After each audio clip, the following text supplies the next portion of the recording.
Hi everyone, I'm back again. And today I'm going to be doing the synastry chart between Jessica Biel and Justin Timberlake. I've had multiple requests to do their compatibility chart, so I'm going to get started. His Cirrus, Finke, and Nymph conjuncts her vertex less than 2 degrees. Whatever touches your vertex from the other person, you will receive these energies from them. So his Cirrus, that's a love asteroid, it's holding hands with Finke and Nymph. And Finke has to do with disloyalty, and Nymph has to do with out of control sexual desires. So that's what he brought into this relationship.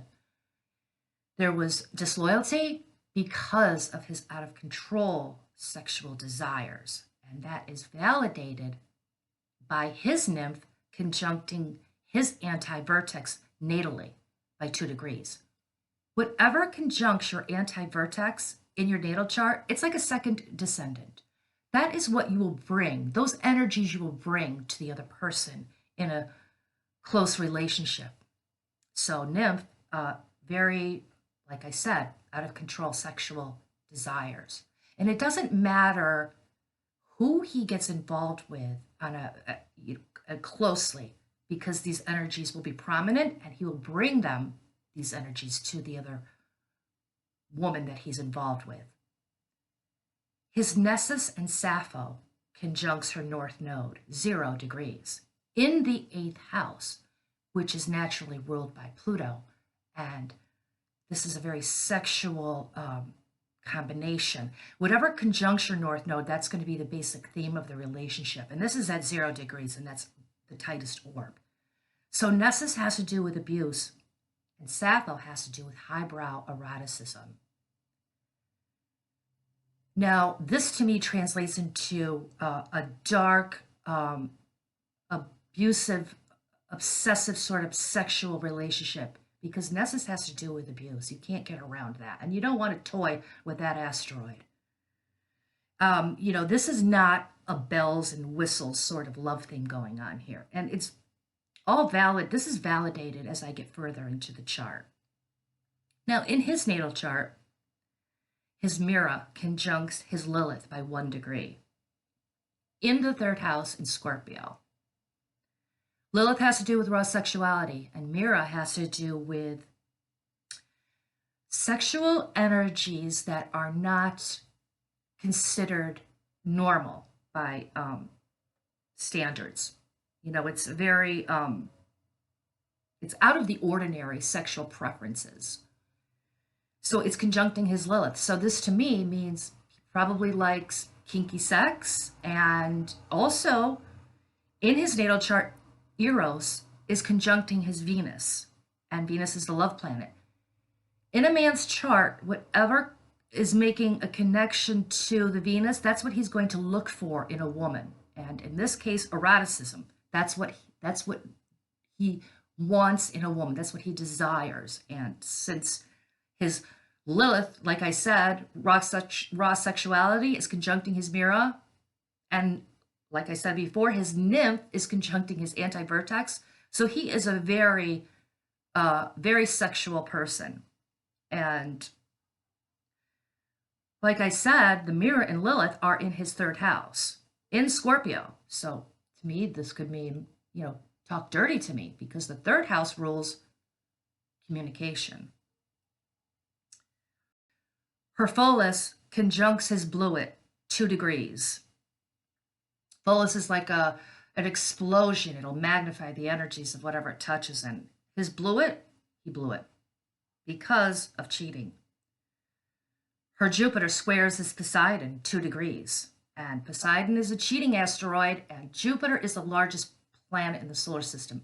And since it's squaring Poseidon, this happened behind the scenes, and it was hidden.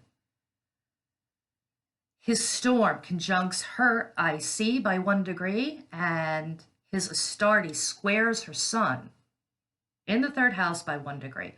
Lots of blow-ups, storms, arguments, because that's what those asteroids represent. All right, what else do I have here? His Bacchus and Swindle conjuncts her Venus, 2 degree. This is more indication of infidelity and disloyalty, because Bacchus has to do with an overindulgence, and swindle has to do with lying, cheating, and fraudulent behavior. So this is a guarantee that there is going to be infidelity. Like I already went over those aspects previously. This is just rolling right along, and everything is starting to form the picture. And it's a very Plutonic picture, actually, which I will get to. Her Dejanira conjuncts his sun 2 degrees, and her sun is in the 6th house. So she was victimized by him because Dejanira has the energies of being a victim. And since his sun is in the 6th house, I would think that a lot of this had to do with his work and money involved, because her Dejanira is in the 2nd house. But it can also mean subservience. She was subservient to him, because the 6th house also has to do with service to others. Her Toro conjuncts his descendant and Mars 0 degrees. So Toro, bully-like behavior. And it's conjuncting his descendant, and she brought these energies into the relationship. She was bully, she could be forceful, and since it's also conjuncting his Mars, that's a war planet. So this also coincides with the Astarte and the Storm asteroid conjuncting her IC. That's the IC is right on the bottom of the chart, and it's a very sensitive angle in a synastry chart. So those energies will affect you strongly. So there's, like I said, blow-ups and arguments going on here. His Ajax and Pandora conjuncts her Lilith, raw sexuality, 1 degree. Her Epimetheus conjuncts his Lilith and his Mira by 1 degree. Now, in Greek mythology, Pandora and Epimetheus were a couple, and I'm sure you're all familiar with Pandora and with Pandora's box, and she opened it up and all kinds of things were released. Well, in this case, his Ajax and Pandora conjuncts her Lilith. So he unleashed this sexual sort of energy that was dark, and he did it forcefully because Ajax is involved there, and Ajax was in the Trojan War in Greek mythology and represents strength. So he opened up the box, and all kinds of, like I said before, dark, obsessive, and possible abuse in the sex department. Now, Epimetheus is conjuncting his Lilith and Mira. So since those two were associated in Greek mythology, this really ties in together because it's both of them, those two are conjuncting each other's Lilith, and there's Mira there. So this, to me, signifies, it really ties back to the previous aspects that I discussed and validates it because of the nymph and his eroticism conjuncting his Venus. And also, in her natal chart, her Saturn is conjuncting her Mars natally, and Mars has to do with it's a war planet, but it can represent sexual energy as well. And since her Saturn is conjuncting Mars, this could mean that her sexual energies were kept repressed and hidden. But Pandora came along, which is him, and the box was opened, and it was like him uncorking a bottle. Now, this is also validated by his Pluto is conjuncting her Mars 5 degrees. And this is also has to do with 8th house energy. There's hidden sexual desires when you have Pluto conjuncting Mars. And Pluto has to do with control or forcing things with a transformation. And both of the, when you have the Pluto conjuncting Mars, they both can agree to this because Mars is a lower octave of Pluto. And there's this agreement. So he really unleashed and transformed her in a very Platonic sort of way. Now, his Uranus falls into her 12th house of hidden secrets. So this happened quite suddenly and had a very strong psychological effect on her. Also, his Mars trines her Pluto 1 degree, and this has to do with sexual attraction as well.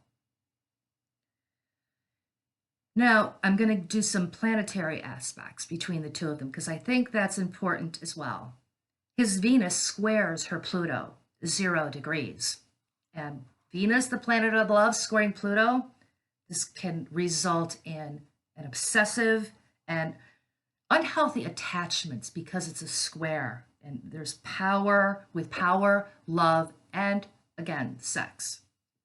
And I think that's why she stayed with him for so long, because of this square, and it can't be resolved, and there's this friction involved. But also, his Saturn trines her moon. So right here we have, she was emotionally glued to him. And speaking of emotions, I'm going to get to Neptune here because that's really important as well. Before I start talking about Neptune, they don't have any moon-moon aspects between the two of them. And if you want to have long-term happiness, you need some sort of a moon connection.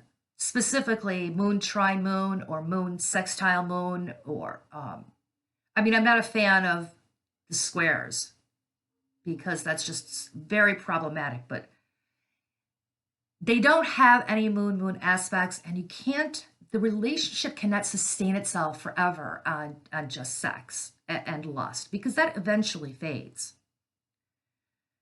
Now, his moon conjuncts her Neptune 2 degrees, and his Neptune opposes her moon. And this, to me, results in a very strong emotional illusion and fog.